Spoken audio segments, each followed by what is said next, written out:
Hey, first of all, how's everyone doing? Everyone all right? Yeah, cool. All right, so gonna do a very quick introduction. Then I would love for all of us to very quickly introduce ourselves to kind of know who is really here in the room, who do we have the pleasure of sharing this amazing venue with. So thank you also for circles. And then we're gonna jump into a panel discussion, okay? I have gone through all of the questions you guys have already shared, and I will be asking those questions to these amazing panelists that we have right here. Very, very lucky with these people, and very, very grateful as well. And then by the end of it, we'll have some time to all ask your very specific questions. We can go into specific details. And yeah, if you guys want to stay a little bit longer, we have snacks, we have everything we need. So that's perfect, all right? And so me personally, I was very, very excited about this specific event because I feel like nowadays we are in an era where if you're not creating content, you are literally just missing out. Yeah, you could, many words you can throw in there. Missing out, or what the hell are you doing? You don't exist, it feels like. You know, entrepreneurs are creating content to showcase their products, their services, and content creators are now using their content as a way to build an audience to then serve to, whether it is through products, services, whatever that may be, okay? And so today in the panel, we have three similar but also very different people, okay? Starting here on my left, we have Enrique. They'll introduce themselves a little bit better. I'll just kind of do a little quick summary. Enrique, he started a community, online community back in 2020 around investments, cryptocurrencies, and educating people on financial literacy with his partner. They went really, really hard on everything that's, Instagram, Patreon, how to, really build a very solid community. And now Enrique has also been kind of building his personal brand around entrepreneurship with marketing and sales. So everything related to, more the entrepreneurial side, the business side, this is the man, okay? Then we have Arnau. He is one of the biggest YouTubers in his niche, which in this case is design, no-code tools, so to say. Yeah. You'll dive deep a little bit better into that. Now he's also going into Instagram as well. But on top of it, now that he's built this audience, he's really now, building a business on top of it, which is really, really exciting. And then we have Carla as well. I would say one of the most influential people in the digital nomad space, helping people, Spanish-speaking people in this case, really, how they can make money online, okay? I think, yeah, it's quite impressive. I've been following her for quite some time, and I feel very honored to be here. Thank you. So I think without further ado, let's start with a nice first applause for the first time.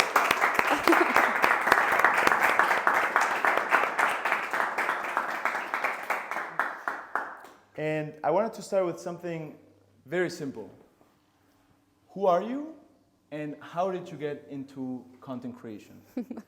I'm not gonna point fingers. You guys, if you're brave enough, you can go first. Should I? Okay.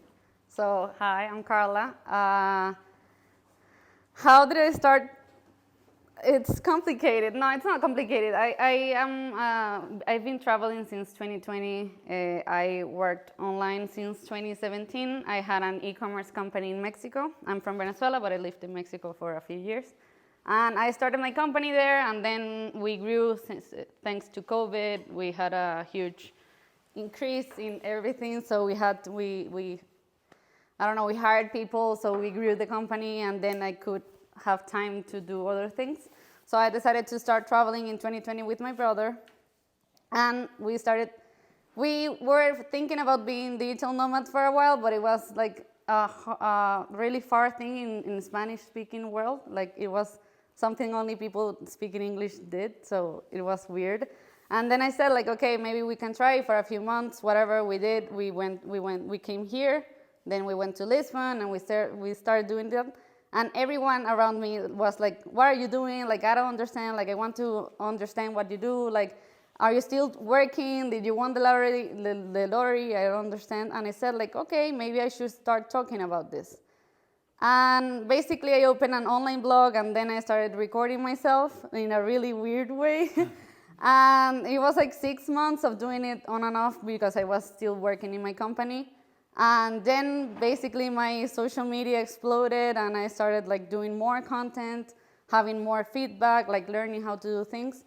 And yes, and last year I basically sold my company, and now I do social media full time thanks to the growing and everything. It has been a huge opportunity to learn and make a new business, I guess.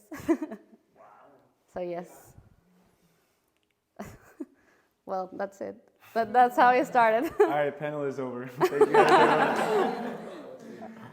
Might as well go home after that. No, please. So my name is Arnau. I'm from here, from Barcelona, and I started content creation because, well, I actually started backwards. Me and my brothers were all very entrepreneurial spirited, and we always tried to release new products, create new things.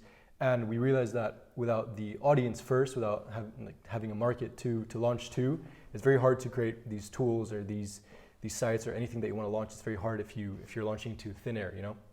Kind of like sending a tweet and no one says anything back. That's kind of how it was. And so we launched a ton of different products, ton of different sites, but we realized that you know, this isn't going to work. It doesn't matter how many times we try, unless we have a ton of money for marketing or ads or anything like that. The best marketing is having a personal brand and being able to sell any products to the niche that you're in. So apart from that, I was also doing a lot of freelance web design to just clients that I had internationally, and I realized that, you know, I can have these certain clients, but if I'm not reaching the bigger clients, it's a lot harder to grow constantly.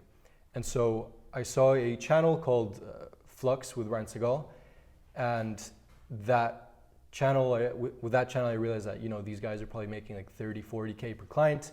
And I was like, okay, if that's how they're doing it with this personal brand, with this niche, then it's time to just go head first in it. So during COVID, it was a COVID project, I decided to kind of put my camera up like that, you know, and start recording myself with a horrible mic, you know, in my parents' bedroom. And yeah, over time, things started working out, more SEO related content, rather than browse and rather than trending. And through that, gained more clients, I gained more notoriety in the space. And now I collaborate with the content creator that first inspired me, which is amazing. So kind of like a full circle moment. And yeah, from here on, I'm launching products to that audience. So that's the original goal. I'm coming full circle with that. So now we're finally starting to be able to launch products and scale affiliates, scale sponsorships, working with some really, really cool brands. And yeah, that's my story. Okay. Yeah. And well, my name is Enrique, and I'm also born and raised here in Barcelona. And basically, my journey started around the same years as with the COVID. During my last year in university, I started doing more content, or started, well, as you said, recording myself with the phone and just sharing my passion for investing in 2020, when you were at home, had absolutely nothing to do. I started investing and educating myself about the investing space and sharing that journey as well of learning with my community. And it really started off as a hobby, as something that I just simply wanted to start sharing with the people.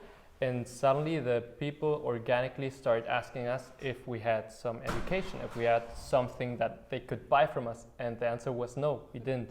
And that's when we actually, with one of our colleagues or partners from Panama, which already has some experience with launching products in this space, we partnered up with him and launched our Patreon, which we were able to scale up to 180 clients from a small community of 5,000 people. But I think the key factor or driving factor of that growth was the authority, but also the relationship that we had established with all those followers who had seen us grow over time and say, hey, they have provided me with all this value. Let's give them the chance to provide even more value. And we covered that need and that demand for a product. And that was my first experience. And as Mark told you before, I am starting to focus now a little bit more as well on my personal brand, because I believe, as I now said, that nowadays you have to build your own brand and your own content and have people see you as an authority around one topic that you're passionate about, which I think is the key factor or driving factor of growth always. If you have passion for what you're sharing, you will continue to do that. And from there, I'm trying to build this new audience, which I hope will start growing once I start sharing more content, which I have just recently done. And how did you do in just 3 videos that you posted in? Correct, and in YouTube, I analyzed a little bit of what was being viral, and which is artificial intelligence, as some of you might know, ChatGPT and all these topics. And I started my YouTube around this topic because that's something that I'm also passionate about. And I think it has many links with entrepreneurship. You can automatize a lot of things. You can have employees for absolutely everything automated through ChatGPT or other artificial intelligences. And in 3 videos and 7 weeks, I was able to monetize YouTube, which is something that if some of you have a channel or a content creation in YouTube, is a little bit hard to do. I was thinking I was going to need 1 year, but apparently the topic was very viral, and 7 weeks into it, I had a video blow up 40,000 views. The other one I think is at 30,000 right now, and the other one is at 3,000, all on the same niche. But it's a little bit about being strategic, because now I will pivot towards AI and entrepreneurship. So if you want, you can make me questions about all this type of questions around the topic of how to treat the content creation from a business perspective of, hey, I'm selling attention. So if you want to sell attention, how do you do that? And how do you attract it? And yeah, that's my story. Thank you so much. And you, like most of the people, they just probably come to your channel and they're like, oh, these people just have it figured out. Like, it just seems like so distant sometimes. But I feel like one recurring theme here is that you guys just started. You didn't care what you were going to do, how good it was going to be, but you just started, you committed, and you just went for it, right? But at the same time now, like for example, you brought all the knowledge that you've acquired over the years, applied those to YouTube, and then just smashed it, right?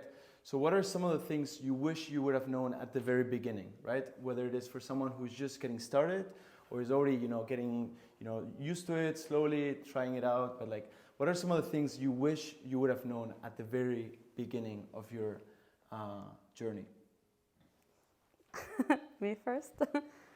Wow, I think I would have loved to know that viral is not the best always. It's usually not the best at all, because when you get viral, all the times that I got viral and I went viral like on social media, it was really hard because it grew so much, like it came so much attention to me, but that attention was like it wasn't much.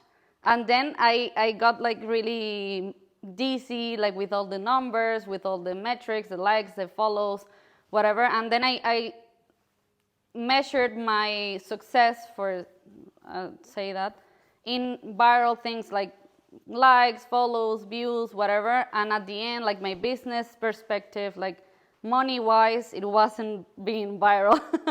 So it was really hard to understand, like views don't pay the rent, like it was really hard, because at the end I was doing, like in my case, I was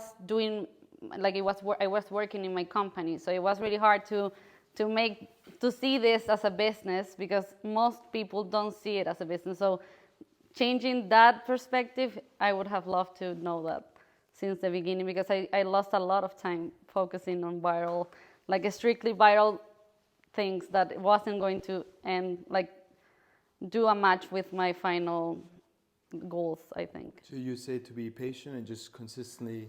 I think that is way better to have like a small community. I know that everyone says that, and a lot of people don't believe it, but it's way better to have a small community that knows who you are, like knows what you do, than have like a huge community of people that don't know who you are, don't know what you sell, like they don't understand, because Also, when you follow viral things, like you usually talk about different things. Like for example, TikTok.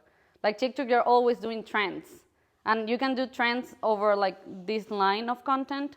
But usually people go to the viral side of the trend, like making people laugh, like do things like that. And sometimes you can get a lot of attention, but that attention can be like really overwhelming at the end because it's not gonna meet your goals, and it can also like affect your personal brand at the end because it's not gonna be a strong personal brand. It's only gonna be like a fat personal brand. Mm-hmm. So you're kind of saying to kind of focus on a specific niche, right? Yeah. I feel like we may go back to this question, but would you recommend someone getting started to focus on one niche at the very beginning, or to kind of explore a little bit, kind of try out what works, what doesn't work? But yeah, niche, no niche. At the beginning, I don't recommend to niche because when you niche, you close yourself only to speak about one thing. Because when I started, I only spoke about remote work, but from a job seeker perspective, and it was really hard because I've never had like a full-time job. So a lot of people message me like, oh, how can I do my CV? Like, how can I contact like do a I don't know, like talk to the companies for them to hire me. And it was like, I don't know what to tell you because I've never done that. Like I'm an entrepreneur, like I know I want to build things. So it was like my niche at the beginning was that, and then I started changing things. But I did it at the beginning that way because I thought that it was the way to do it. But now what I would recommend is like having like a few things. Like I always say like an umbrella of things. Like for example, my umbrella now is digital nomadism, which is like travel and making money online. So in my head, like people that want to travel, like maybe they're interested in making money online, and people that make money online, maybe they want to travel. So it's like I do this mix in my head, and I try to talk about all the things that go into that. You know, but it's like a umbrella. It's not only one thing, because at the end it makes you like in a little box, I would say. Mm-hmm. Would you guys agree on that? Would you disagree? I mean, yeah, I agree with to try to not put yourself too much in like a tiny little box. So, but I do think that overall you should have a general niche. You know, like either you talk about money or you talk. But if you talk about money and then the next video is about cooking, For sure. people are going to be really confused. No, you know, that's what the hell is this video about? Like, that's what I mean with the umbrella that fits. You need like itself. relevant topics within the same category. For sure. Yeah, so going along that, I had a similar approach. Well, not really a similar approach, but I had a similar start where I was kind of going for big numbers and big trends. Mm-hmm. And opposite to what happened to you, my first video got 0 views, 0 likes, 0 anything. So relating to the question, what I think would work for a lot of people is to almost ignore the numbers, really, and worry. It sounds counterintuitive, but to ignore the numbers and to focus on consistency over a long period of time. And the reason I say that is because if you shoot for trends, for virality, it can happen if you know what you're doing and all that. But odds are 99 times out of 10, 99 times out of 100, when 9 times out of 10, you probably won't get it, you know, and it'll feel empty. And then the next one you'll try to get it and you'll feel empty. It's like hitting the slot machine, it doesn't work. But if you do want to build that notoriety and that have that audience and that kind of authority around a certain topic, I would recommend to even ignore the views and just worry about being consistent about uploading. Either YouTube once a week or other content once a day. So I love the consistency thing, and I 100% agree. If you consistently just do it and show up every single time, you're gonna get there, right? Absolutely. But how can you be consistent? I feel like it is easier said than done. And do you guys have any do you specifically have any systems in place to create content? Like, do you plan your content beforehand? What do you do? What helps you to be consistent in the first place? Well, for me, the consistency aspect of it was the one thing that I said, okay, regardless of what happens, whether I feel sick, tired, whatever, you need to be posting at least once a week. Monday, 3 p.m., it has to come out. And that rule was kind of like a black and white picture for me, because it was like either I do it and I grow this niche and I grow my audience, or I don't do it and I'm back at square zero without an audience. So there's no other way. You know, there's only one route, and you need to stay consistent if you want to grow this brand of yours. In terms of systems and things like that, I make my videos as easy to create as humanly possible. So I leave my camera, my lights, my everything just out all day, every single day of the week. It's out, just right there. And when I need to record, I sit down, press, and I go. And I have an editor, so I send the video to him, and the next day it's done. So that's my lower kind of barrier to entry that I've set for myself. And without that, you know, having to take out the light, having to plan a video, having to do whatever, all these little things, it doesn't seem like a lot, but when you need to do an outline, the thumbnail, the script, it's so much weight on top of like, oh, I'm not getting any views. Oh, this person gave me a shitty comment. Then you're like, you know, it's too much. So lower barrier to entry, I'd say. Interesting. I have a lot of things I want to touch on just to wrap it up. I love the idea that was mentioned before about the thing that a big community does not necessarily translate into big income, and the thing about the small niche which somehow you are able to monetize. My niche is my following is very small right now, yet we were able to monetize it quite well among my two partners. And the reason I think that the smaller audiences work so well is because the origin of that smaller audience is probably the thing that the reason behind the smaller audience is because you're not focused on virality but rather on value. So you're not getting viral views and you're not growing like crazy, yet you're growing the kind of viewer that may in the future become a client. So you're building already your customer base. You're not building a social media account, you're building your customer base, which eventually you'll be able to sell to. That's one idea that I wanted to touch on.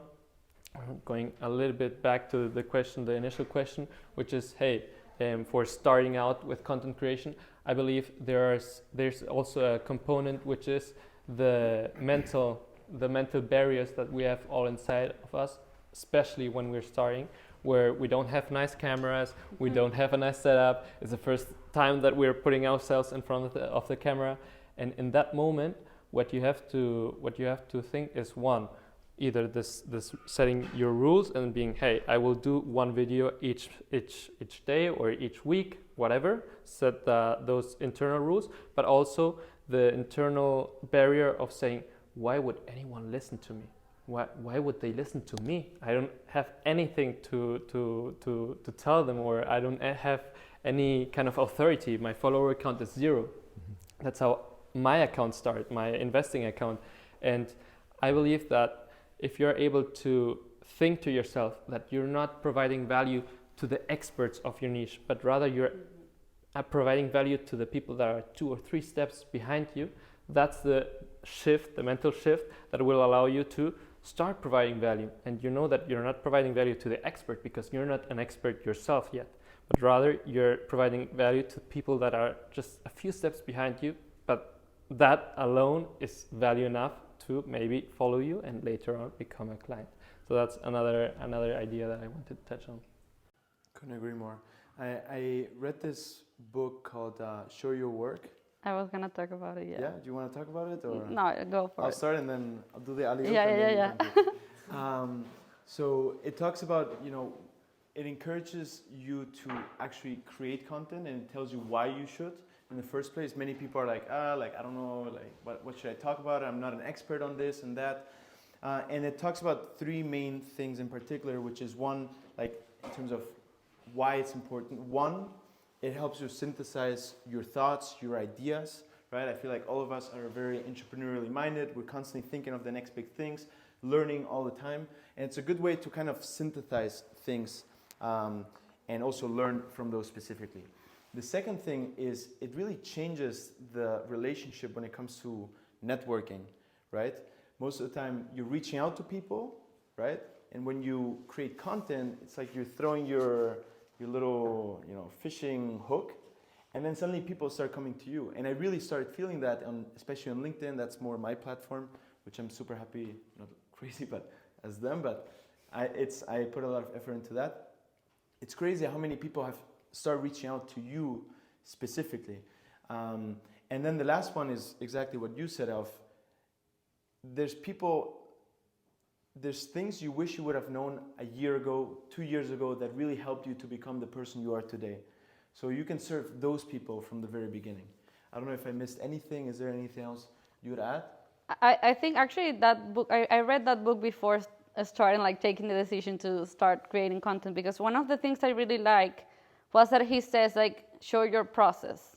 Because a lot of people, when they want to create content, they usually go to, like, I have to be expert, like I have to be X to do Y, like I have to do this to do this. And it's like, no, I don't know enough. I don't have the best camera. I don't have the blah, blah, blah. And it's like, start with what you got and show what you can and let people decide if they like it or not. But you don't, like, because usually we decide, no, they are not going to like it. And I don't do it. Like, they're not going to connect with it and I don't do it. And I think that was really cool, because one of the things that has helped me the most has been sharing my process. Like, I started monetizing YouTube, and I said, like, okay, I'm gonna share how much I monetize, how much I make every month. Like, now you're like, for people it's really inspiring, because they're not seeing like the Ali Abdal that it makes $3 million a year. They're seeing this girl that her first month was like $30, It's like, okay, and her second month was like 100, and you see a real process.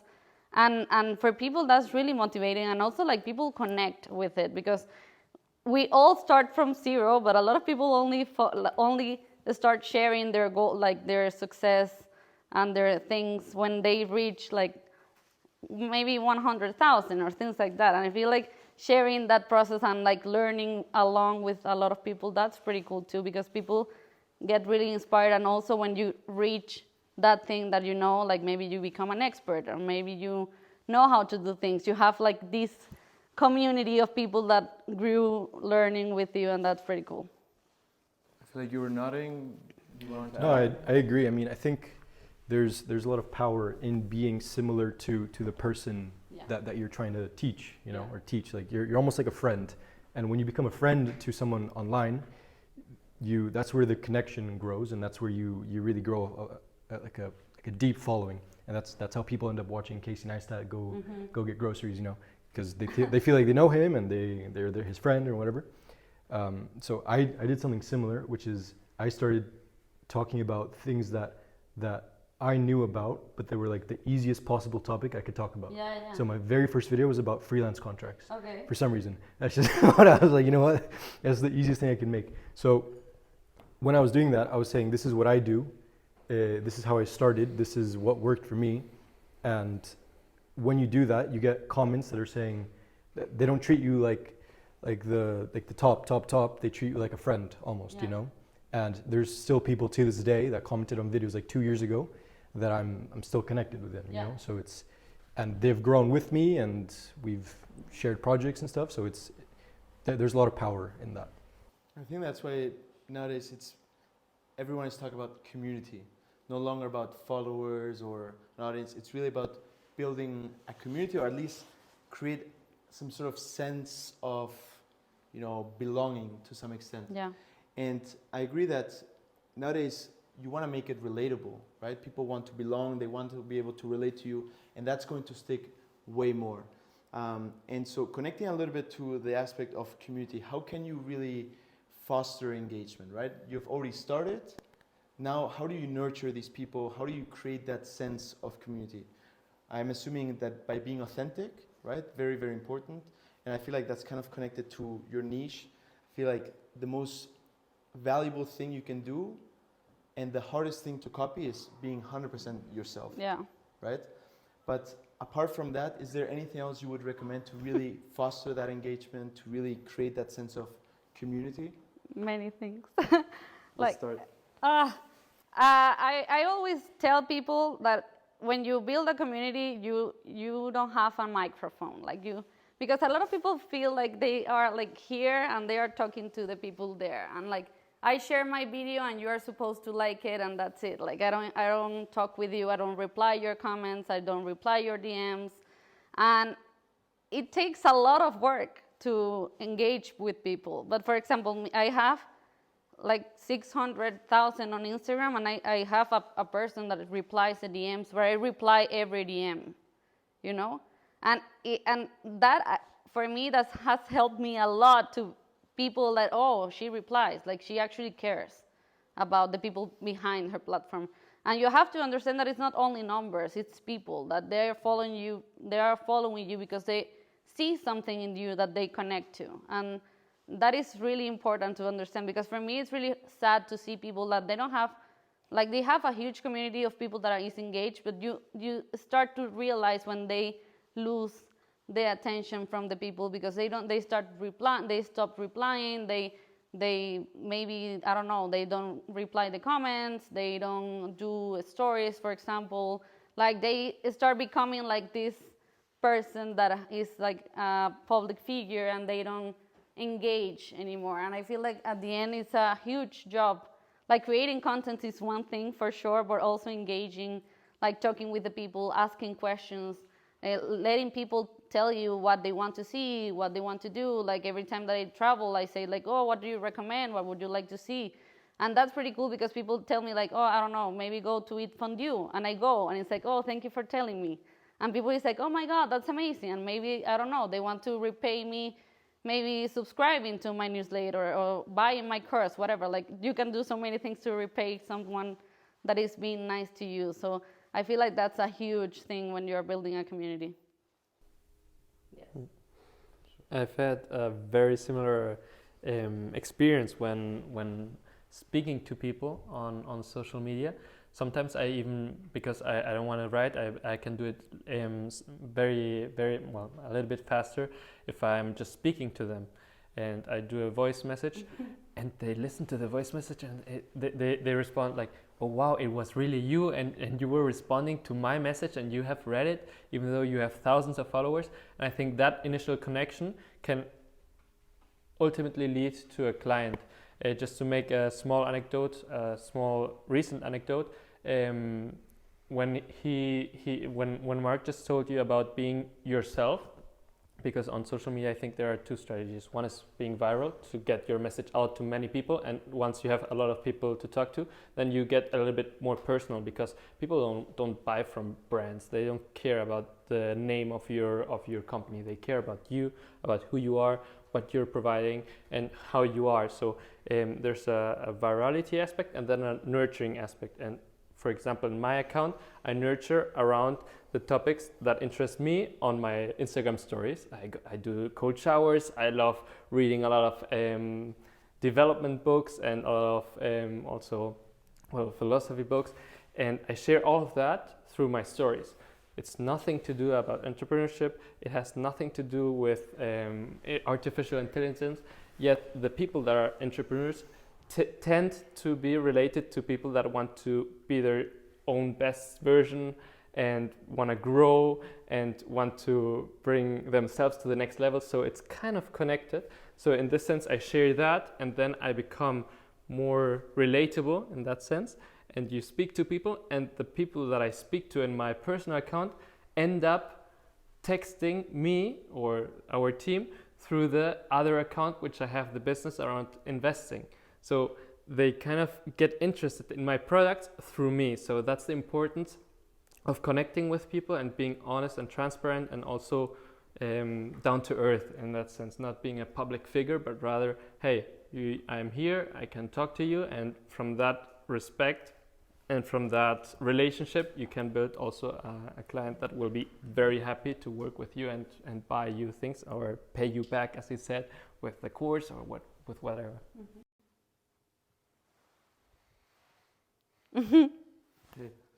No, I mean, you don't have to answer every question. So we talked about starting, right? What you need to do, how important it is just to start, to be authentic, to be, relatable at the very beginning, to be very consistent, right? Once you start getting a little bit of some following, you guys shared some very good tips to nurture it, to build the community, right? And at the end of the day, it's not like we're just creating content because, like, if you like doing content, obviously that's a huge plus because that makes it more sustainable, and I think it's important to love the process as well, right? But I feel like we have some sort of end in mind. Most of the time, either showcasing our business, monetizing, whatever product or service you come up with. So how do you get to that stage? How do you monetize through content creation, through social media? Obviously, there's no like one fixed answer. There's many different ways, right? You tried Patreon. You're now starting another business. You monetized through YouTube, but also have like many different other businesses. Here, there's a lot of people, a lot of coaches here, a lot of people, starting their own businesses. What would you say to these people so that they can really monetize through content? I know it's kind of really vague, but I think the easiest way, the fastest way is that if you're already talking to people that you know that they're gonna get into a certain program or a certain course or a certain path, the easiest way you can make money off of that is just with affiliate links. With, for example, the first dollar I made off of this world was an affiliate link off of that first video that I talked about contracts. So I talked about contracts and I said, I use this tool, I use it in all my contracts. And someone's like, okay. So they go and use that tool, it has a little tracker, and then I made $5 from it or something, and to this day that's still recurring. So for me, that's the fastest and easiest way. Yeah, I would say the same. Like when you want to monetize your audience, you have a lot of options. You usually have like affiliate marketing is the one that I recommend the most because it's not exclusive, it's more organic, like you can talk and you can share your like things that you really want and you really care and you really use, and that's pretty cool because it's not sponsored, it's not like a few things, and it's not like a script that a company has to approve and you have to talk this way, use these things. In affiliate marketing, you only recommend things that you usually do and people buy if they want to. Like you're not forcing anyone and no one is paying you for doing it. So I feel like that's one. YouTube AdSense, it's pretty cool too. Brand deals, it's a really nice way. I'm not a fan though because it's really like brands. It's hard to negotiate your value with brands because they usually put you in a box, like influencer box, and you have to be like these sales people for me. And at the end, like you are not a salesman. Like when you are an influencer or a content creator, you are not a sales rep for a company. And a deal can go wrong for so many things that like you can bring up the lead and the company has a horrible funnel or whatever, and it's not your fault. So that is really hard because a lot of companies, they want you to convert, and at the end, it's not your responsibility or your fault or in your control at all to convert. So that's another thing. I feel like also it's pretty cool to have like your own things, and I recommend it a lot. You don't have to have an online course or whatever. You can have like a PDF or a Notion template. It's so many things that you can do. And I always recommend to do that because it also makes you understand how much your community is worth. Because if you have your own thing, you can also be confident to sell other things and to reach out to brands and say like, oh, I made this, whatever, like this many conversions of this product that I have, like maybe we can do this together. And that's way easier to negotiate your brand, your fees and everything because you know your worth. And that's really important too. And how would you sell? I feel like a lot of people here are in the 1,000, 2,000 follower mark, right? Many people have specific services or a startup that they want to drive traffic to, right? I know Gary Vee is all about value. He talks about jab, hook, which is value, like give, ask. Yeah. Right? What would you say to people like them that maybe now, do the service and don't want to do either an affiliate link or a Notion template or some sort of ebook, right? How do you, in a non-pushy way, drive traffic towards your services or products? I think that 99, like there is like a rule, there is like 99-1-1. The 99% of your, like the 99% of your content has to be free, 1% of your content has to be paid, and only 1% of your community is gonna pay for your things, for your paywall things. So that's one thing you have to understand, because if you don't want to pay ads, which is understandable, and you want to, maybe you don't want to do affiliate links because it's like I don't know, maybe you don't want to. Like you have to provide a lot of value because you have to show that you know, and you also have to show that you care, because a lot of people know a lot of things, but if you don't show me that if I buy your product you're gonna care about me, like you're gonna only, I don't know, send me that thing and I will never speak to you again. Like that's not easy, you know. People is not gonna trust, and also it depends on how much money you charge for that. So if you have like a high ticket course or whatever or service you want to sell, you have to understand that you have to provide a lot of value to the people to understand that maybe they will have that value consuming and say like, okay, this is how he or she like teaches, maybe I want to do more, like maybe I want to know more, and that's how you get the sale. So it's kind of connected to the community building or nurturing part Yeah. of providing value, building that trust with people, Yeah. to the point where they know that you are the person of authority when it comes to this specific subject matter, right? Yeah. And Totally. so what about you? Maybe, Because I yeah. feel like you help now with your current content entrepreneurs to sell things online. Correct. What I wanted to just touch on, because I think it's an underlying idea when we're talking about value, it's never about you, it's always about them and how you can benefit them. And I think an idea that is very connected with this last idea that I just told you about, making it about them, is you're not selling a course, you're not selling a Notion template, you're not selling affiliate links, you're not selling anything of that kind. You're selling a final result. You're selling going from point A to going from to point B. And if you're able to communicate that in an effective manner and also be an authority in that topic, because you share a lot of content in this sense, you're able to convince that person to go with you, because you're not saying, hey, and this course had this bonus and this PDF and this. People don't care about that. They just care about the final result. And as soon as you make that shift in your communication, people will start being more and more interested in your services. And if you slap on a guarantee of, hey, and if you don't like it, money back, that's a no barrier, no brainer offer that you can give your people, and that will increase your conversion rate, or the people that just simply try it.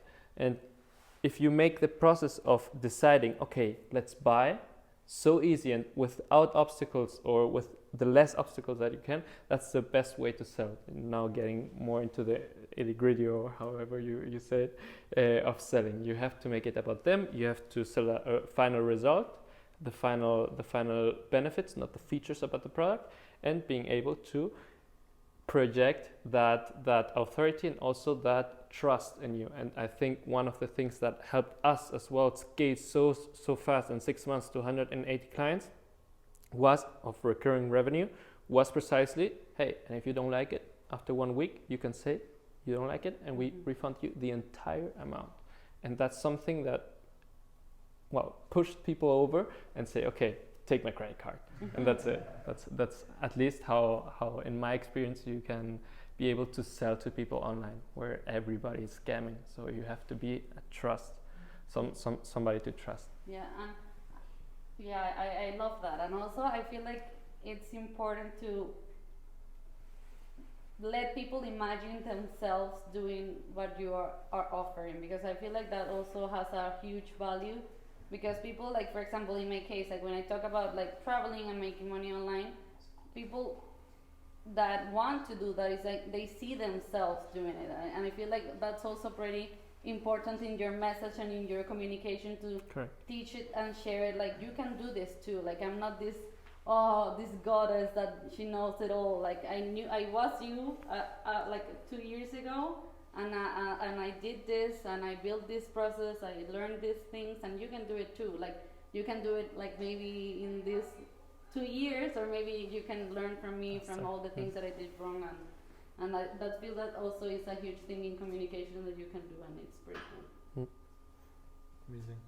I'd love to ask the last question before we jump to Q&A, and it's, what's one piece of advice you'd give to anyone? What's been that one key lesson that has been detrimental, like fundamental to your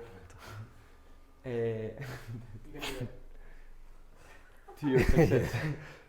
Yeah, for me it was consistency above anything. I mean, I just released a video and it flopped, but I don't really mind because I know that next week there's another one, and that above everything is what's gonna push the channel to reach 100K, maybe further, you know. So for me, that's the one detrimental piece of advice. You? Oh, you okay. I would say have your own metrics and your own goals.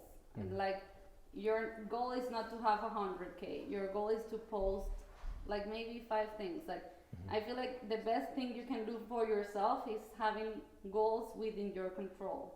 Like because you can't control how many things you post, you can't control how many videos you edit, but you cannot control if they go well, if they go viral, if you grew. So I feel like it's pretty nice to have your consistency and your, oh, okay, I'm gonna post like maybe 30 reels on 30 days and that's it. Like I will not, like I won't see the metrics, I won't see anything, like I'm gonna do it, I'm gonna forget about the metrics, and when I finish that month, I'm gonna see how it worked. But I did like a goal that is in my control, because at the end, I feel like a lot of people dream about having a lot of followers, or they put metrics like, oh, having a 100K, and they forget about like all the process, and at the end it's not in your control. Like you're building a business in someone else's backyard, and you don't control the algorithms, you don't control that. So if you base your goals in that, it can be really frustrating. Like it can be pretty cool because you can monetize in 3 months, but it can be really frustrating for a lot of people. I feel like it has to be your process. Thank you. And my final idea, or the key idea, I think is just start, but on 2 levels. Just start in terms of creating content, which is the main way you are going to create a community, which will later on maybe buy from you. That's just start number 1. And just start number 2 relates to the fact of selling. Because maybe some of you, I don't know if that's the case, but maybe someone has yet to do the first big sale, or the first sale in general, or the first affiliate sale, or the first course sale, or whatever new products or services you're launching. And there's always a first time where you have to sell, and just starting to ask people for money and waiting and see, hey, do people react to this and want to buy from me? That's a key idea, because I wasn't making any money until I started to offer something. So you have to start also to offer a product that people can buy, and that you yourself or think that is a good product. And with that trust in your product, you can sell it, and you will be surprised about the interest that might get you. Perfect. All right. Big applause.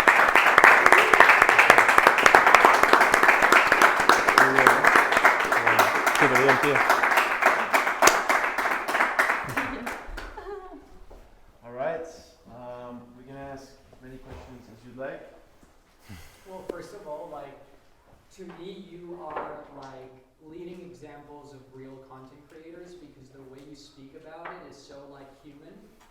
Because I see a lot of like influencers who are probably a little very like not talking so much about the important stuff, but talking about followers and how to get viral.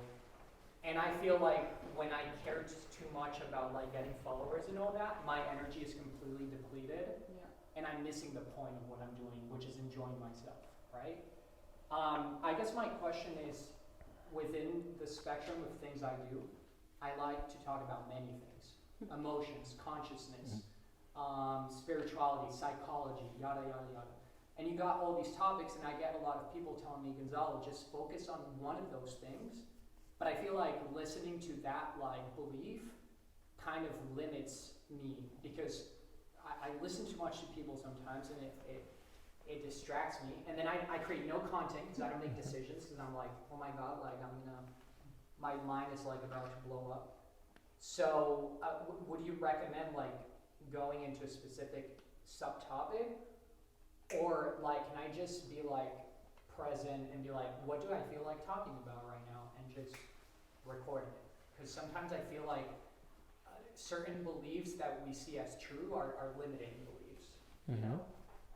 Well, I feel like all the topics you just said are within the same umbrella, you know, like spirituality and I mean, you can find, I don't follow a lot of people like that. I follow more like designers and stuff, but I'm sure that there's creators that talk about everything that you just talked about. So I don't think it would be, I feel like you are in the niche, you know, but if you micro niche, like you only talk about spirituality, then maybe you're niching too much. Right. So I agree. I feel like you should talk about all the topics, but just make it under the same umbrella. Again, don't talk about cooking or if it's related to health, maybe mental health, maybe that's kind of the path. Maybe it makes sense, you know, so I feel like you need to find a word, a category, whether it's mental health, spirituality, whatever the umbrella is. And then if you think that the content can fit the person that would watch that, then it makes sense. But if not, then... Okay, because sometimes I speak about like very like transcendental shit, and people are like, what the fuck are you talking about? And it's like, but this is what I enjoy like talking about, right? Mm-hmm. It's So, fine. Yeah. There's someone is interested in I'm interested. yeah.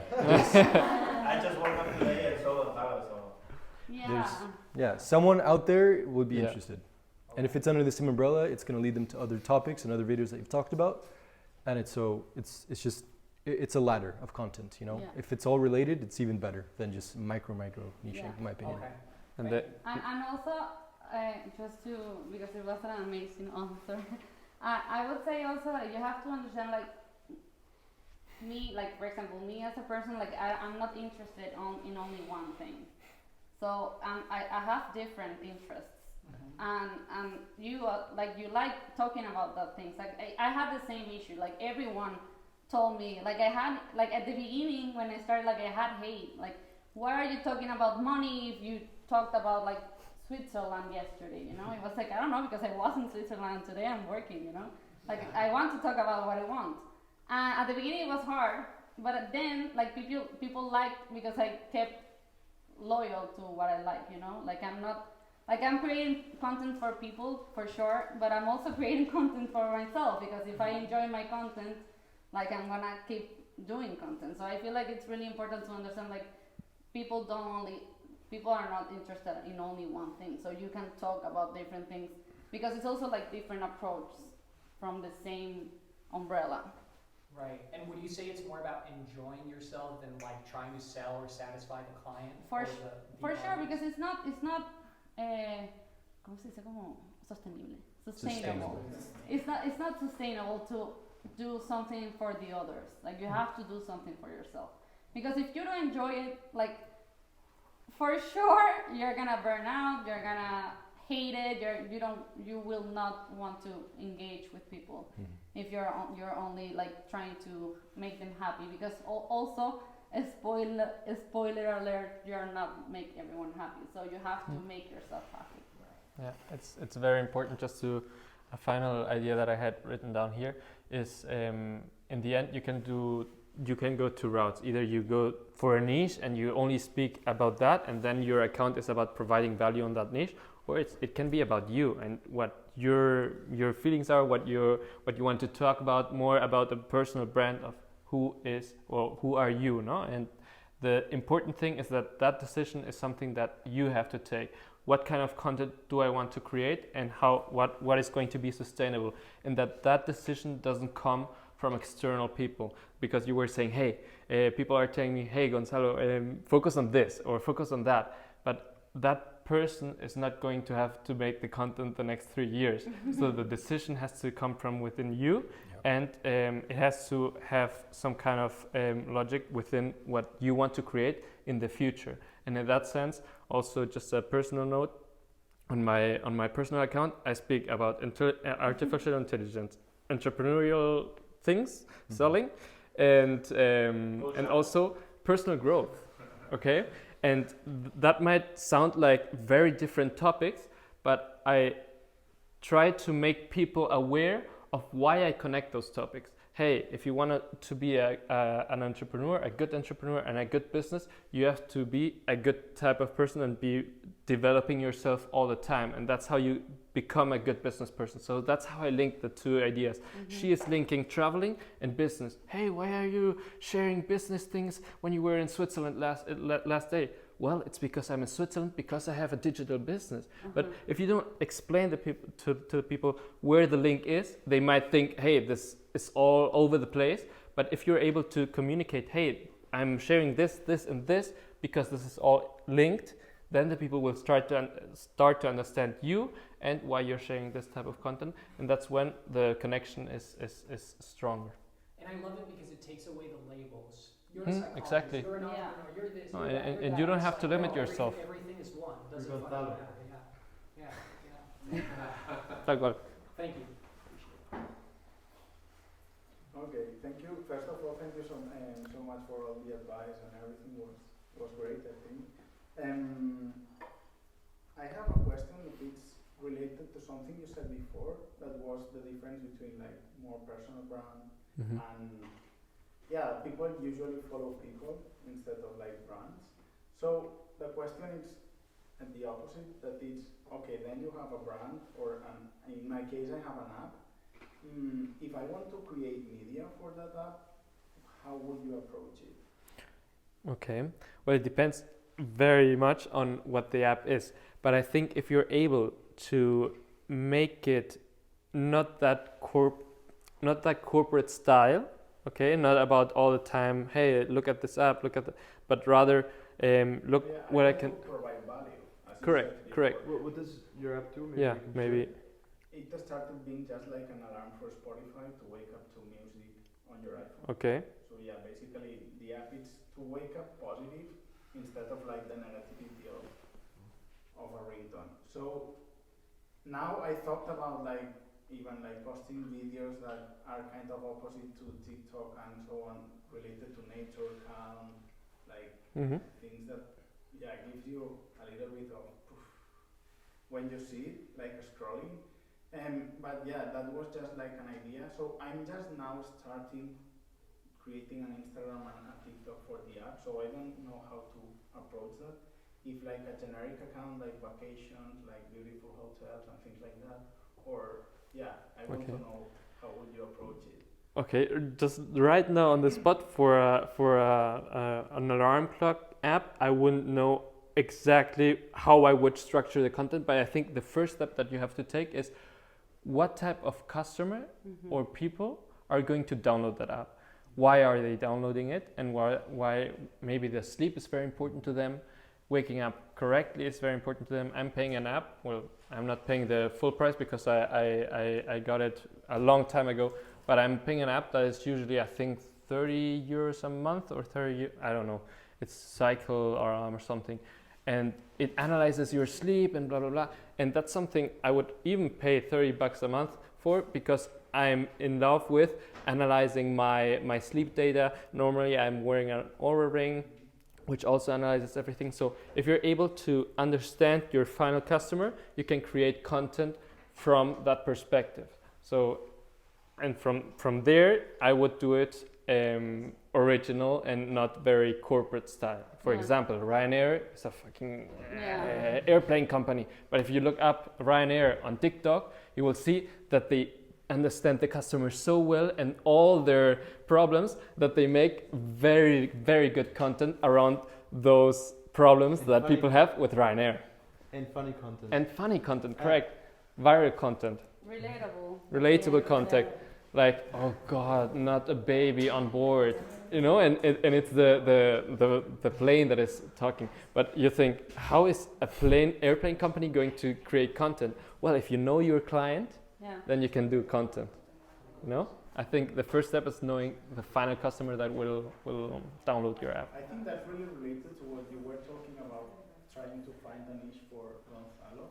I think it's more towards not the topics itself, but directly the customer And consumer of the being content. that person, the one who is like the niche in the end. That you have to.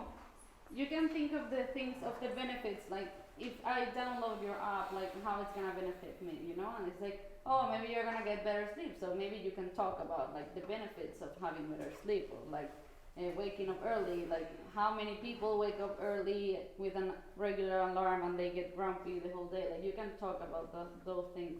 And also, I feel like humor in sales, because in my company, my e-commerce company, we had social media as well. And we worked a lot with humor, because humor, like memes, like it's really funny because people relate to it, and it makes people like go to your profile and see your, like, oh, maybe you put a meme about someone that woke up with their alarm, with the regular alarm, or like maybe you slept in someone's house and they had a horrible alarm and things like that. So I feel like you can work with it, and that can be pretty cool. Okay, perfect. Bruno? Thank you so much.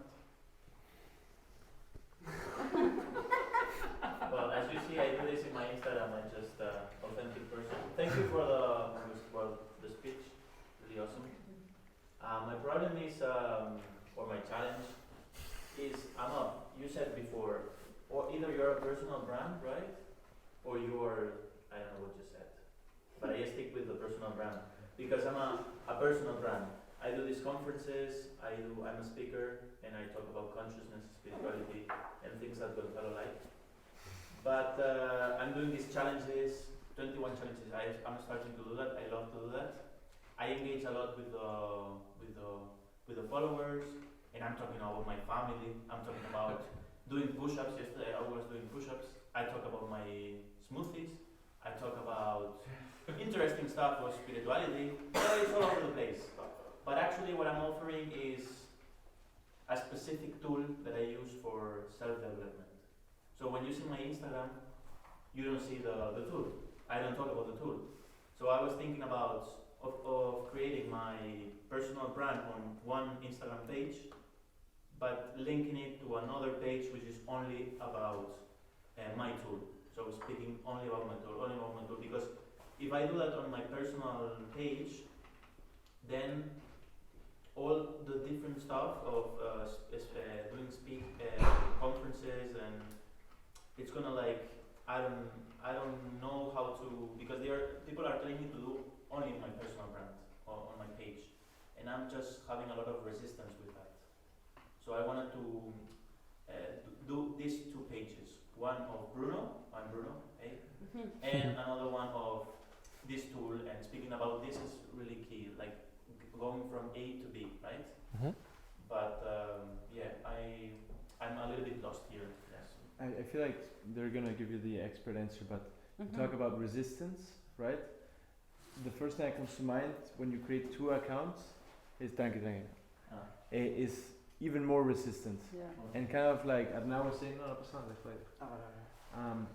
And kind of what I'm seeing here is that, or what Arnau says, keep it as simple as possible, and just the idea of two accounts. It's a lot of work. It's hard enough to do one well, you know. So doing. And why don't you speak about your tool in your personal account, in the account that you already use? Good question. Is it related?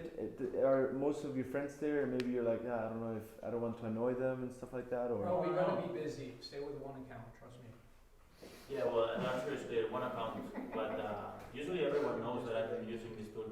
But what can I ask? What tool is this? Is it like a software or? No, it's just a service, human design. Okay. The human design coach It's, also uses enneagrammas and different It's like other a tools. methodology to read. But is it related with your content? Yeah, because my Yes. content Why is, you don't is talk about it? authenticity, right?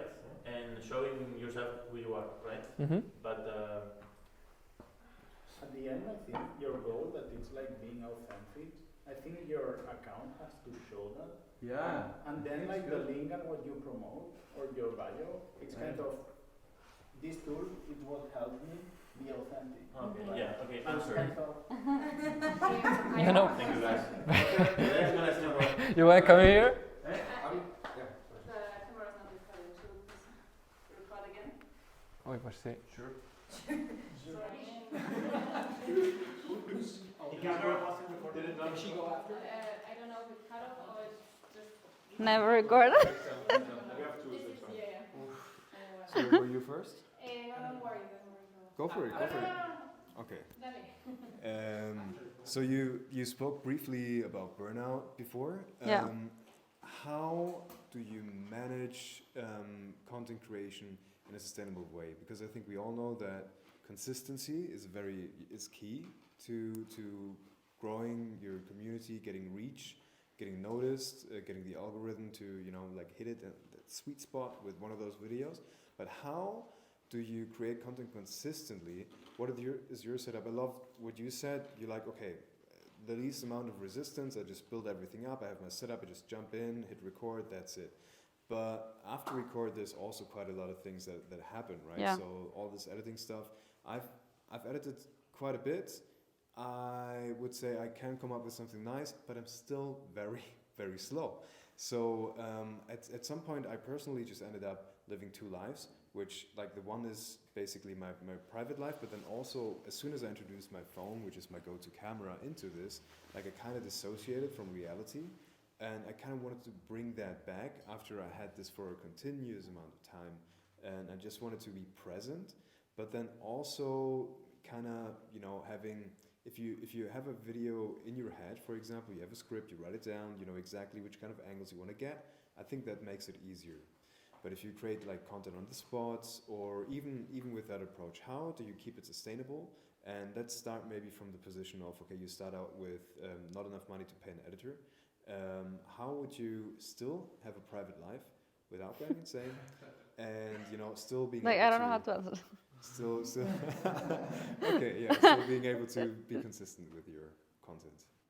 I feel like it goes with the thing that you have to make your life easy, because I feel like at the beginning, for example, my brother, he started making content also like a few months ago, and it's really funny because he tries to do a lot, because I do multi-platform, I do Twitter, I do Instagram, YouTube, whatever, but I didn't do it from the day one.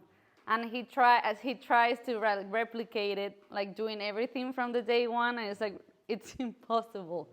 So I feel like you have to make your life easier. Like, for example, maybe doing something that is really light, like maybe one video a month, or like one video a week, like something you can handle, like it makes yourself feel good because you're meeting your deadlines, and it's like good. And it's still like you can do a lot of things in one video a month, or like one video a week, because I feel like sometimes also with short form, like we always want to do more, because everyone, for example, TikTok is like, oh, you have to post 5 times a day, like you have to be present all day, and it's like, no, you don't. Like, you honestly don't have to do that, because at the end, like you want to have a life, and it's really hard. Like, I've been dealing with it. Like, now I'm honestly a little close to burnout, because it's really hard to understand what's the limit. Like, why am I doing what I'm doing? And if I'm doing it because I want to, or because I have to, because the algorithm is gonna punish me, whatever. And also other things that if you don't manage to structure your things, like at the end, it's really hard to enjoy it. Because, for example, I was doing like educational content at the beginning, and then I started doing travel content, and it was pretty cool, but it was also horrible, because I was not enjoying my traveling, because I was only like recording content, I was only like thinking like, oh, maybe I should do this, because I didn't like plan before going. I want to be spontaneous, so it was like, oh, maybe I'm gonna record this, and And then I had like, not a million, but like maybe like 1,000 videos that I didn't want to see because it was a lot to handle. And it was like, I don't want to edit this. Like, I don't want to do this. Like, I put it like, okay, I will ignore it. And then I didn't do anything because I did a lot of things. So I feel like you have to commit like maybe 4 videos. And that's it. Like, I'm gonna go to this place, I'm gonna do these 4 videos, and that's it. Like, if I maybe want to do one more, like I do it, but that's it. Like, that's my living, and I have to limit myself just that, because otherwise you're gonna want to do a lot of things and then you will not be able to, and you're gonna frustrate yourself. Would you also do like little travels where you like fuck that camera and you just go just This enjoy yourself? this one, yeah, like yeah, for sure, yeah, it's necessary, for sure. And it also depends on, like, for example, in my case, it depends on where I go, because if I go like maybe to a new place, it's like, okay, maybe I want to record things. But if I'm going, like, I force myself not, like, maybe go longer, like if I go like for a week or like 4 days, and maybe 2 days is for like recording content, and that's it. Like, the other 4 days is like I'm gonna be eating, I'm gonna be like having fun, whatever, like I'm gonna enjoy myself, because otherwise you're gonna be like, you're gonna want to record everything, and at the end it's really overwhelming to have like 1,000 videos with no head. Do you guys use any specific tools, whether it's a scheduling tool, just anything in particular that helps you with that process and make it also a little bit easier? Yeah, just a few ideas on that, and on to respond to your question.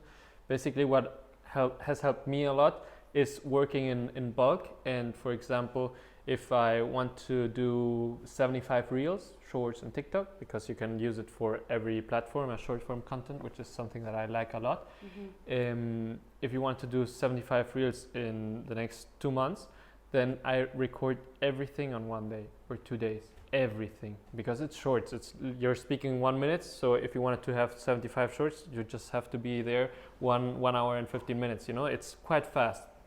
And then after you have that, I start the editing process, and I just, for 1 day, I'm editing all the content that I need for that week. For example, right now I have the next 2 weeks of content, 10 reels per week for or shorts or TikTok, for my platforms or for my social media. And I don't have to worry about that, because I have recorded on 1 day and edited on 1 day. And obviously it can be very difficult, especially the editing part, if you're starting out or whatever. I was very slow at the beginning, but then, speaking about systems, I started implementing a little bit more professional editing softwares like Premiere Pro from Adobe.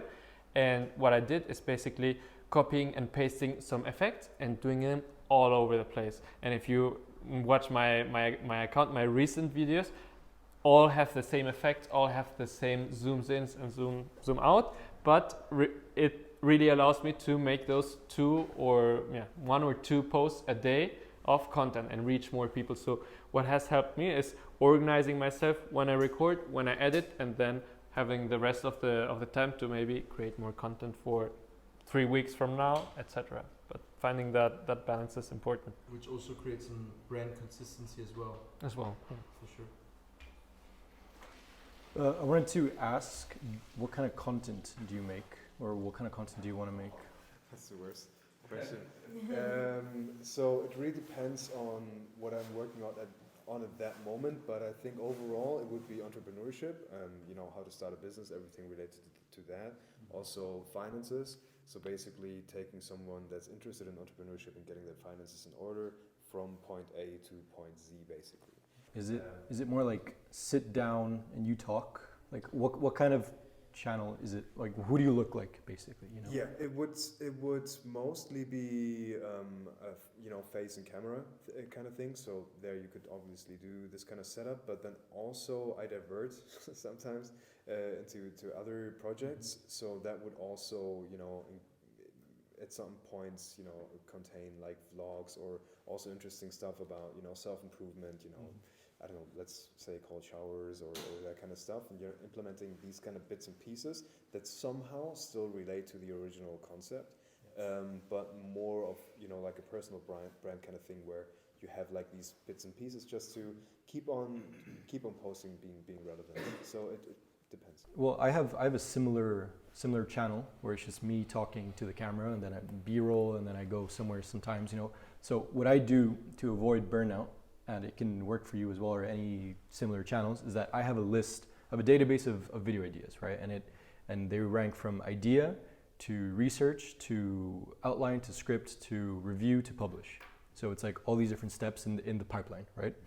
And these ideas are basically ranked from how easy is it to just sit down and shit out a video so that I can be consistent and Monday it's gonna come out? Or is it like day in the life of a product designer? And it's like, it's gonna take me a week to do, you know? And it's like a day in the life, you know, but it's like a week, a week of sitting down. But so these, so these videos where they're like 6, like I'll give you an example, like 6 best websites for portfolios or whatever, like a site that'll do, or a video that'll do, that will take me an hour or 2 to do in total, from sit down to edit to publish, thumbnail, everything. It's like very fast, very easy. So when I don't feel like doing content and I realize that I'm like verging on the burnout, that's the kind of content I'll do. But then when I feel more, it's not even about feeling anyways, because at that point, if you're that consistent with it, it's not even about feeling. It's just like you need to do a video, and you'll have these bigger videos in the background, like also happening. Whether you don't have an editor, whether you're doing it on your downtime, you know, it's a bigger video, but that's not what you like do weekly. That's like a special, that's like a little carrot. So for me, it's more about doing the videos with the least resistance, and then applying systems to it and improving every single video. That's super, super critical. You're improving every video so that the content that you produce when you don't feel like it is better than the content that people produce when they feel like it. So you're applying the best softwares, the best timing, the best script, the best storytelling, whatever it is, but it's systemized, whether it's Notion, whether it's whatever you want to do, but you need a system behind it so that the barrier to do that video is super, super low, because you already know that second 13, you're going to hit them with a hook, you know? Second 15, there's going to be a B-roll. Second 16, that's when the song comes in, or the music, whatever, you know. So all these like micro additions to your video come naturally when you've created 200 videos. What's B-roll again? B-roll is, so A-roll is like you're sitting and it's the camera facing you, or the main person that's talking. B-roll is going to be either screen recording, either People talking and doing things. like anything that isn't you. Like if you think about Casey Neistat, he's recording everything that isn't him a lot of times. You know, like the footage, the drone, whatever. And how important is it to have a script? I do without script. Without script? I go scriptless. Scriptless. Well, I mean, in the beginning, But that's in the beginning. In my videos are completely different. You know, because I know the software that I'm talking about in and out. You know, so it's like I know exactly what I need to do. It's not like a travel or anything. It's different. But for you, what you're talking about, what I have is an outline. Even a detailed outline might be best. But what I do is I know the 5 things I'm going to talk about. So it'll be, if I'm making a website, it'll be, okay, you need a wireframe, you need a copy, you need the images, the design, whatever. And then I know, okay, this is what I'm going to talk about, this, and this, and this, and that's it. And then the outline helps me flow through it, because if not, what I find is that with script, and you'll if I swear, I hope you don't, but if you go to my first videos, I'm just like, today we're going to go, you know, like I look constipated because I'm just reading the script. And it's just, it doesn't work for everybody, basically. Yeah, I also have an issue. Like in short form, scripts do pretty cool because it's like really short and you can do, I don't know. But in long form, I usually do like bullet points. Like I say like, okay, I'm gonna talk about this, and this. And I know that I'm gonna talk about it, but I can talk about it however I want. So it's because more you add things that you wouldn't have thought of. Yeah. Because also like when you have a script, it's like if it didn't come out when you were writing the script, it's gonna never come out. So it's. One thing to note though is that Ali Abdaal scripts every single word, every single pause, anything you watch in Ali Abdaal that you think, wow, he's so natural, it's scripted. It's kind of scary how well he does it, but everything he does is to a T, you know? So there's also like an art form in that, and being super... Which guy, sorry? Ali Abdaal. He's like a productivity. But he feels like an AI sometimes. It's kind of scary. Because like, okay, this is a lot. It's a little bit scary. Like I love his content, but it's like it's too scripted. Like you feel like it's scripted. Yeah, but he'll be very natural. You know, he'll be like, Yeah. oh yeah, I forgot. You know, like Oh my it God. He's looks very good with it. It looks Yeah, like he's yeah. like, oh, I almost forgot to tell you guys. And it's like, no, you didn't. It's right there. You It's just behind your read every teleprompter. word. But the system is extremely important. Like I was really resistant to the system. Like really like I started doing systems like 2 months ago when I was like literally gonna burn out, you know. And I said like, okay, no, I need to do this because also like thinking about what you're gonna do. Like if you do it right before doing the content is exhausting. Because recording content is exhausting. Like talking to the camera is exhausting, and like thinking is exhausting, you know. And if you're doing everything at the same time, you're gonna be like, it's gonna be really frustrating. Yeah, yeah. So did I understand you correctly that you batch also batch like okay, you don't. So but you have like your short form content or like small videos, and then you do the big ones in parallel, or do you just specifically set time to bigger projects and say, okay, this is going to be a bigger chunk now? So, with experience, you understand what video is gonna take longer, right? When you do a video that you're including maybe like an interview, like you're doing like a mini, think about it almost as like a mini documentary, right? If you're doing a vlog, or if you're doing the type of content that she does, it's gonna take a lot more than if you're just sitting down, you're talking about entrepreneurship and you're talking about you, and then in the background you can put stock footage of some dude on the laptop. You know, like that's a very, very different video to do. So what I do, and I'm a little bit insane with it, but I just sit down one day, I have an outline. So I have a database of maybe 100, 200 video ideas where I write them down as they come to me, regardless of where I am. I have it on my phone with Notion, and I just put it in, and then when it's time to do a video, when it's time to plan one, I have the database. So I'm not sitting blank thinking I need to do a video. It's like, okay, today let's do an easy one, or we already know that there's one being planned in the pipeline about my trip to wherever, you know.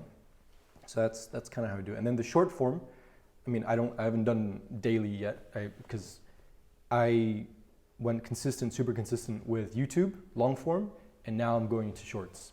I've done like 10 shorts, so now I'm gonna go daily with shorts. So yeah, I think that. Yeah, that was helpful. Thank you guys. All right, we'll take I have 2 last questions. yes, no, go ahead. Yeah. Mauricio, Inés. Qué nervios. No. I have two questions. They are a little bit related. So the first one would be: do you create the same when you are posting like a short, a TikTok or a Reels? ¿Tú crees que me anda ahí? Do you post it the same one, or do you do it differently? So do you get my question? Do you want to give the 2 questions first, or? Yeah, well, and the next one would be, how do you manage to, so let's say your bigger platform is YouTube, no? And for you is Instagram. Mm-hmm. How do you manage to move your audience from one platform to another one? Because right now TikTok is booming and Instagram, it's really hard to grow there. So my question would be, how do I manage to move my audience from TikTok to Instagram? Okay. To move your audience, it's not that hard. Like it depends on what platform you use. Because for example, like I automatize a lot of things, and if I post like YouTube, like it goes automatically like Telegram, Twitter, and things like that. So that's a way to take people, like I don't have to do anything. Mm-hmm. And like for example, Instagram is really easy because you can do stories, like those Yes. type of things. And also like for example, in short content, like I on December I did like a series where I shared like ideas to make money online. And what I did was like I explained like a small part of the idea, and then I said like if you want to know more, you can go to my YouTube channel. So that was a pretty nice way to do it. And I grew like 20,000 followers from that way, because a lot of people like were interested with the idea, and they said like, okay, maybe I want to go to know more, and I go to. So What do you use to automate it? Is there a specific tool or? I use Make. Make. Uh-huh. Make.com. It's like a Former, Zapier, formerly. but Uh-huh. cheaper. For spread the content on different platforms. Like Yeah. great like literally automation. There's another platform that I started using. It's called repurpose.io, Yes. and Which you one is better? they're very They're different. very different, yeah. Make is like a very Automation, robust yeah. automation tool. Like you can use it for your SaaS. It has a pay thing, but I think it's free. Like I pay it, but I don't use it. I pay it, but It's like you can do 1,000 automate like operations per month. So which Yeah, one's but I more do way more. practical? See? yeah. I care I about have everything simplicity. automated. Low barrier to entry, Yes. Otherwise I would repurpose. die. Repurpose. Repurpose. Because with Make you have to learn the platform. With repurpose Yes. you connect the place where it's going to grab the video, and then you connect the 3 destinations. So I upload it to Drive, and then it reads that and it sends it to TikTok, to Instagram, to Shorts. So it just goes And Yeah. What's the no. name again? repurpose.io. The problem with TikTok, for example, is when you're posting a story on TikTok, you can't add links. Yeah. So I have it on my profile, but it's just like a Yeah. nightmare. Honestly, TikTok, like I'm not a like I started doing TikTok, like I started everything with TikTok, but I feel like TikTok is not a place to build a community. Like honestly, if you want to build a community, like TikTok is not the place. Like TikTok is a place where you get viral things, when you get eyes, like if you want to sell and you want to sell like really like I want to sell you, like that's a great way to do it because you have to have like a strong call to action to people do it. Like, but if you want to build a community, like have people that are interested in you, like definitely Instagram or even Twitter, like Pinterest, even like you can build nice things because it's different. Like TikTok is more like they show you things all the time and people don't get to know you at all. So that's one thing. And I would say the same. Like you can say, like you can do videos, like you explain like maybe the small idea of YouTube, or maybe if you want to do like travel blogs, that you can do like a small experience, like a crazy thing happened to me in this trip, like maybe whatever, you explain a little bit more, and it's like, oh, if you want to know more, if you want to see more, like go to my check YouTube. Okay. Yeah, but you have to have you have to say it, and that's a really important thing. Like not writing it, like don't write it in the captions, say it, because people, like a lot of people don't read, like a lot of people only see, and it feels really dumb to say things because it's like, no, don't subscribe, or like don't say, but you have to say it all the time. You have to say follow me, you have to say subscribe to my channel, you have to say like this video. So go to my YouTube channel is a great way to say it. that's very important. And regarding to the question that you made before about, hey, you have the same content, do you post it all the same day? Yes. As I have a lot of people on different platforms that follow me, especially the ones that are most devoted to the brand of Enrique, I tend to publish within the same week the same 10 reels, but on different days. On different platforms. Yes. So I have all the drafts ready, and then I simply pick the different draft.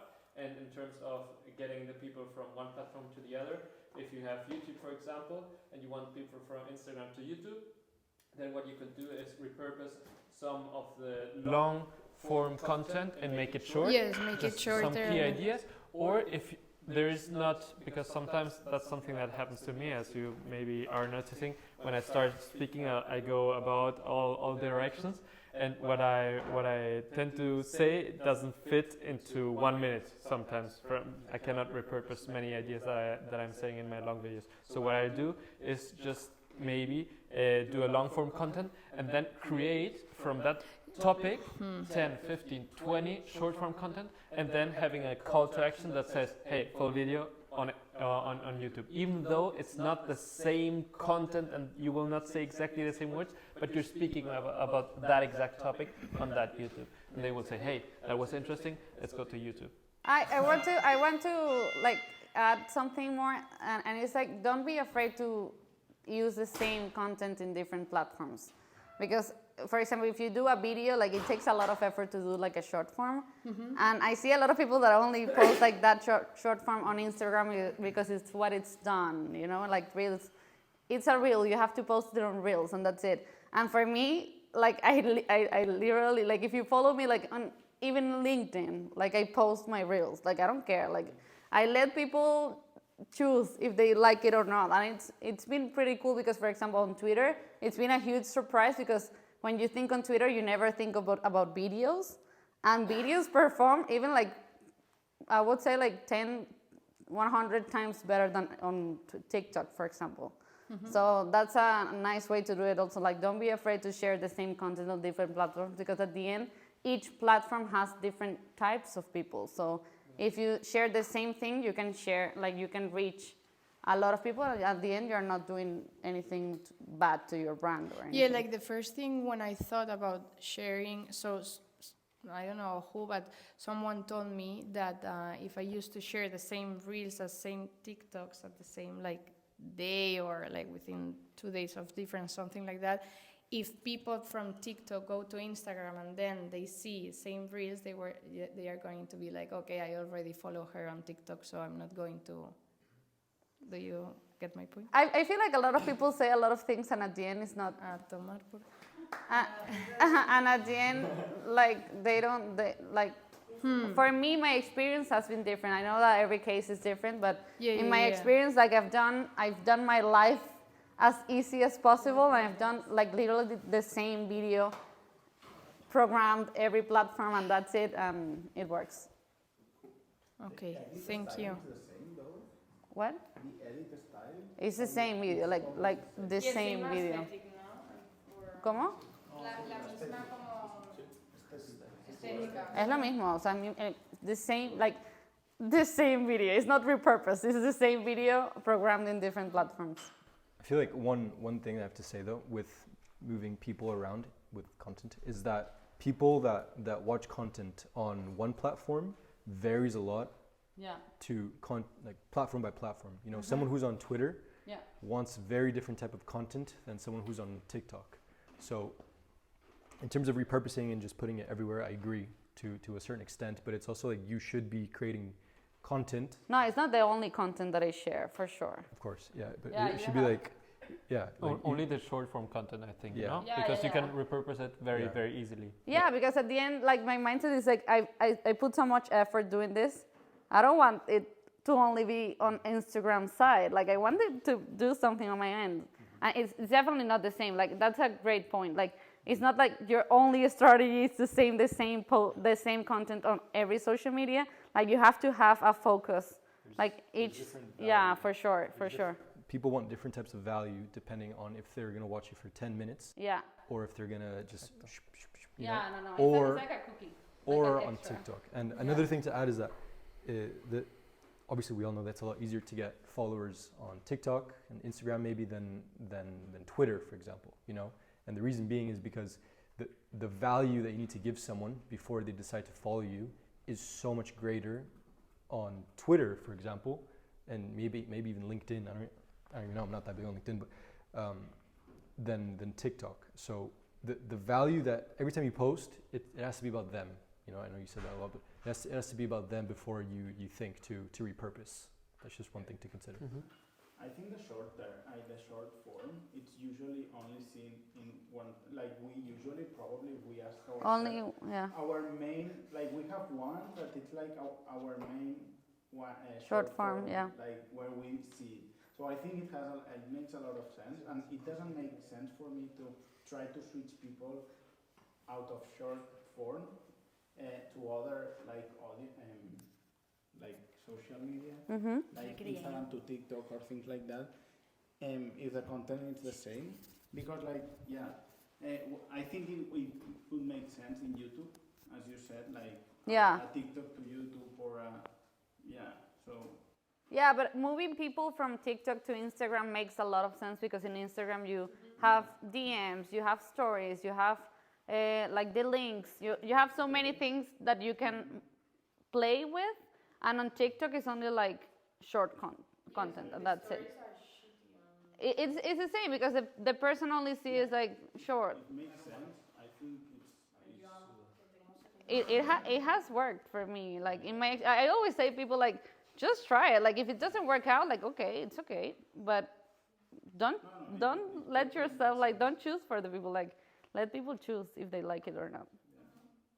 Cool. And the last question of the night from Mauricio. You want it? No, it's okay. Well, first, thank you guys for sharing all this experience. I recently launched an app for tourists and expats or people that just moved to Barcelona, and I'm facing most of all these problems we just talked. But the thing is, I'm working right now in a 9 to 8 daily job, and I'm using all my resources like time and money to trying to leverage the app. But so far, I just realized I don't have enough time to record myself and my partner, my business partner, working all day, because we start doing this from the beginning, because we already knew that, hey, let's record all the process, because we know we're gonna hit it. I'm 100% sure about that, But the thing is, yes, I have to put the hat of a content creator, and then of a strategist, and then the other one from operational, right? So and so on, and you ended up doing a lot of stuff. You get you ended up very stressed, and I'm trying to create we already have a momentum, we already have users, we already validated the idea of the app, we're growing organically, we are, I think we're doing it very well so far. But the thing is in this stage, we don't have capital to grow faster. The only thing that I can do so far in marketing is to create these collaborations with people for free, So my question is, there are two questions. The principle is personal, to me, to you, and the second one is related to this question, the first one. So, are you doing all of these because you want to be rich, you are following the money, or the money is a consequence of your passion? Do you get the question? I'm trying to see how it combines with how the context you created at the beginning. No, yeah, right. Because the second question is will you be able, estarían dispuestos? How do you say that? Are you willing to? Are you willing to help other entrepreneurs, just to leverage their own startups with no fee, without charging any fee to them? Because I know your time is precious, your experience and everything, but as businessman or whatever, we are trying to get an output, right? So the question is maybe more around influencer marketing a little bit and how to potentially do. Not with me only. I just want. Of course, in general, but influencer Yeah. marketing, whether it's for Nightwise or any other company, what you can maybe offer if you don't have money. Yeah, right.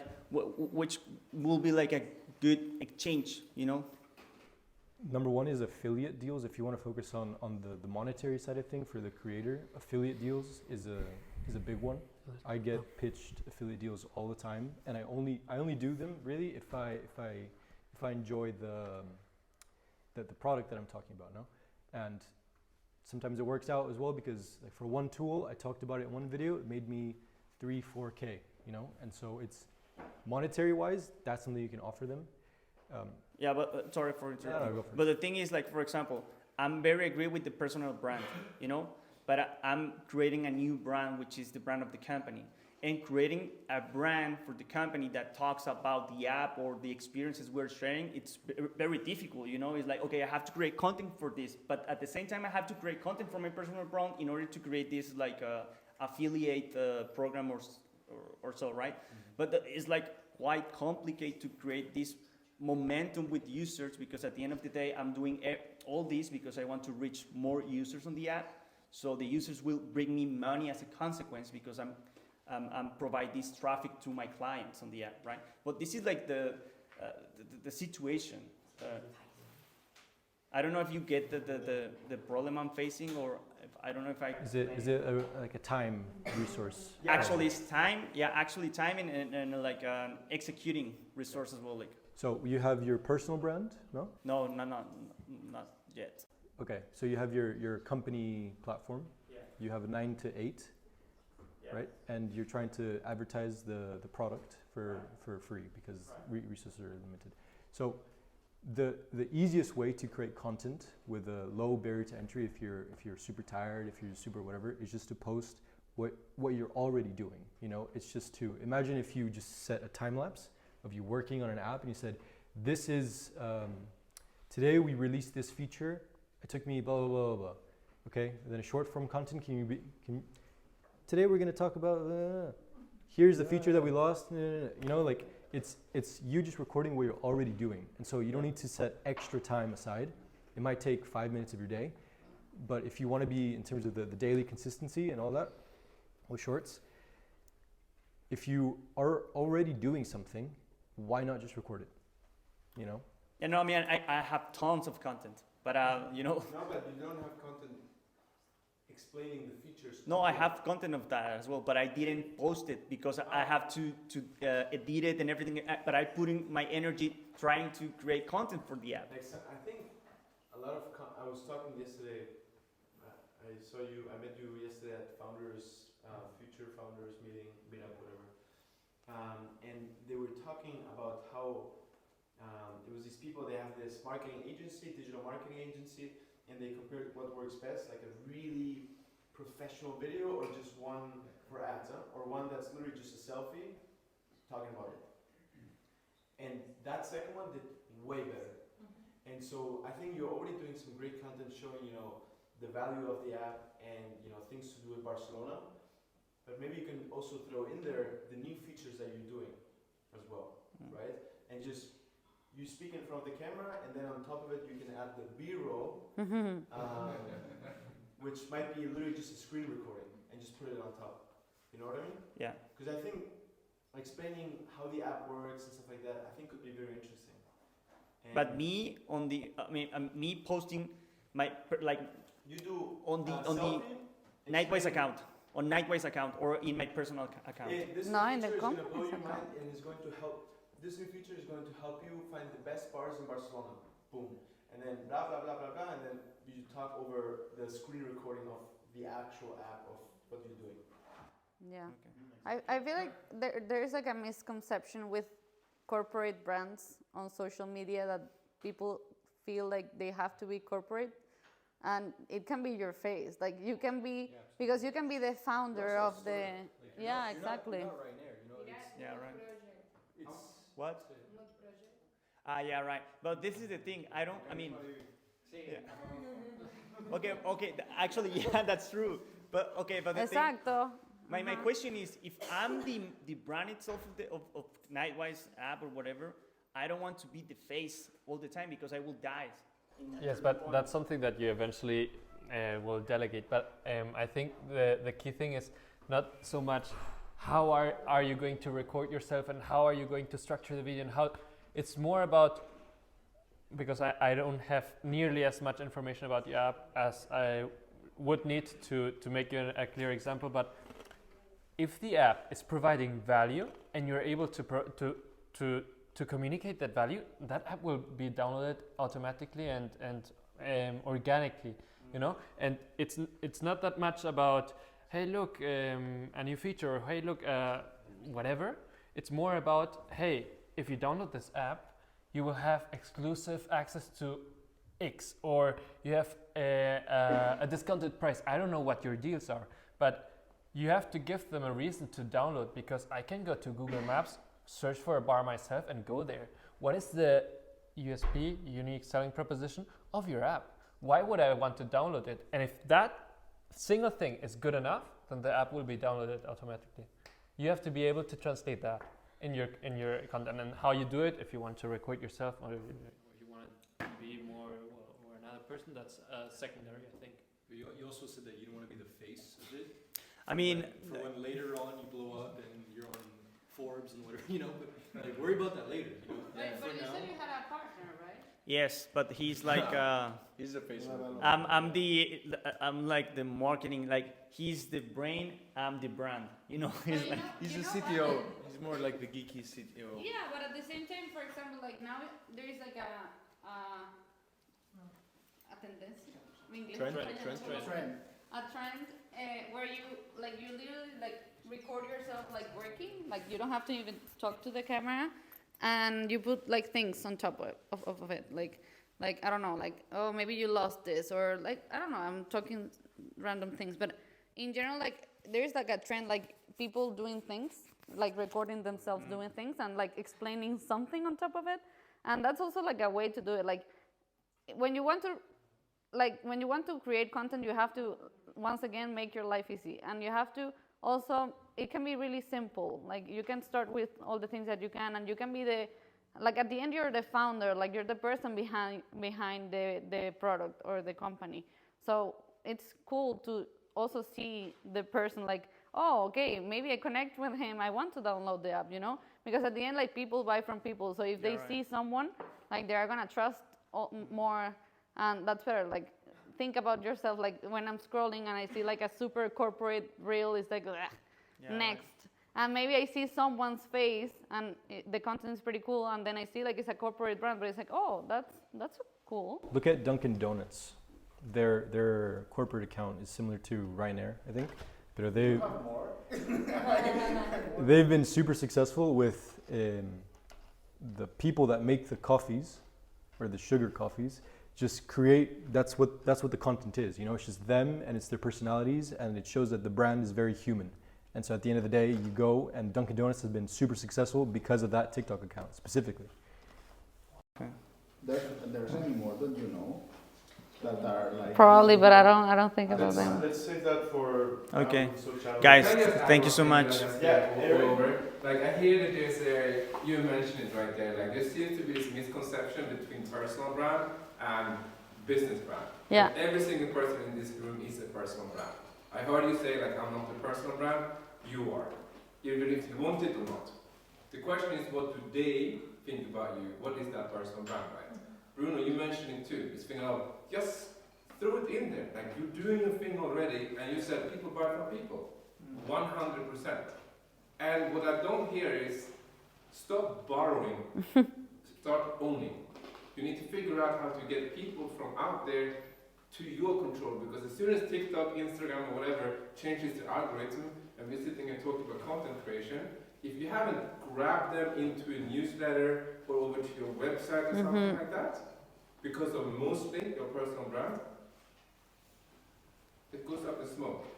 So just like personal branding, we are all personal brands, and that's the strongest thing you can ever have.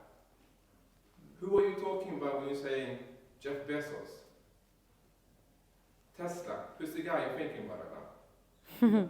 Elon. You know these guys. Yeah. So when you're thinking personal brand, you're the ones behind the idea. Yeah. You gotta speak up for that idea. Yeah. And you said it beautifully over there, like, put it out there, you're at work, you have an idea, nobody gives a fuck about your app, they care about the problem that you're solving with that. Yeah. And that problem you can talk about at work on your lunch break. Okay, now thanks for that, because We're gonna yeah. Okay, no problem. 5 seconds. Yeah. Now I just discovered a fear that I had. So I start posting like 2 months ago stories about my lifestyle through Nightwise account, right? And a lot of the CFO of the startup, like my friend, he told me like, Mauri, this investor that I was talking to, he just saw these stories, and he was like, bro, this is a joke. Is he the founder of the app, like smoking weed at 4:20? But I was like, no, yeah. But the thing is, no. But I was trying to show, the vibe of Nightwise hanging out in Barcelona, because that was the vibe I wanted to show, But then that's the thing. I was afraid of show myself, because I'm very radical and I'm very extrovertido, and like it's like this is the thing I don't want to. I guarantee there's a VC out there that smokes weed that doesn't give a shit. So if that VC didn't work out, there's another one. Yeah, that's